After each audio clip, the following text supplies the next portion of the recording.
Good morning, and thank you for this opportunity to speak with you all today. My name is Estela Lugo, and I am 38 years young. My sister Melissa and I were both diagnosed with Charcot-Marie-Tooth type 2 before the age of 4. My frequent falls, trips, and floppy gait sparked early concern in my parents, Miguel and Anita. Luckily, their questions were soon answered after painful nerve conduction testing at LIJ in New York. No one in my family had ever heard of CMT, and there was no family history to be found. By the time my parents had a name for this disease, they had also just picked out a name for my newborn sister. And like a cruel deja vu, they relived the heartbreak 2 years later when my sister started showing the same dropped feet as me. Because we were both diagnosed so young, we have very little memory of life before CMT. It is woven into who we are, from the smallest details all the way into our life's biggest decisions. CMT is the imaginary friend that no one ever wants.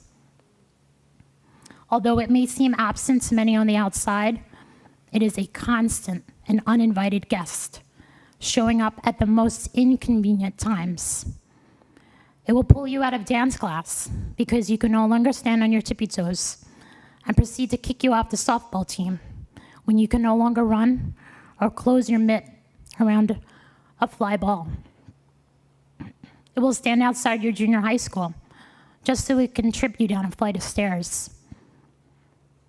And then sit right at your hospital bedside while your surgeon is pulling 6-inch steel pins from your fused ankles. It will laugh along with the school bully as he does impersonations of your awkward gait, and then tell you to walk right past the kick line tryouts and onto your bus back home.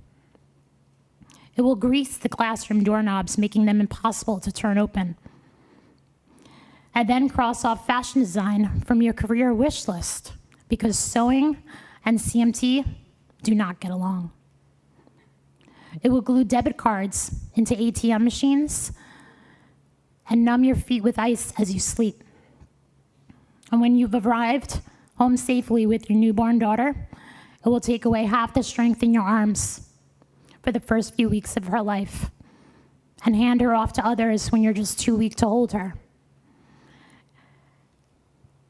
It will let her hair run wild because closing hair clips and pulling on rubber bands feel more like battles than motherhood. It will force you to sit down when all you want to do is stand up and play catch with your son, and then let you miss the look on his face when he skis for the first time. It will cancel plans with friends because the bruises from your leg braces have not yet healed, and then let your phone calls go to voicemail because today your voice just feels too fatigued to catch up. It will get you into heated arguments with strangers in parking lots because you do not fit their visual criteria for a handicap parking spot, and force you to watch from your front window as your children make snowmen in the front yard because cold weather and atrophy equal pain. It will turn first dates into research projects just so you can ensure that that awesome rooftop restaurant also comes with an elevator.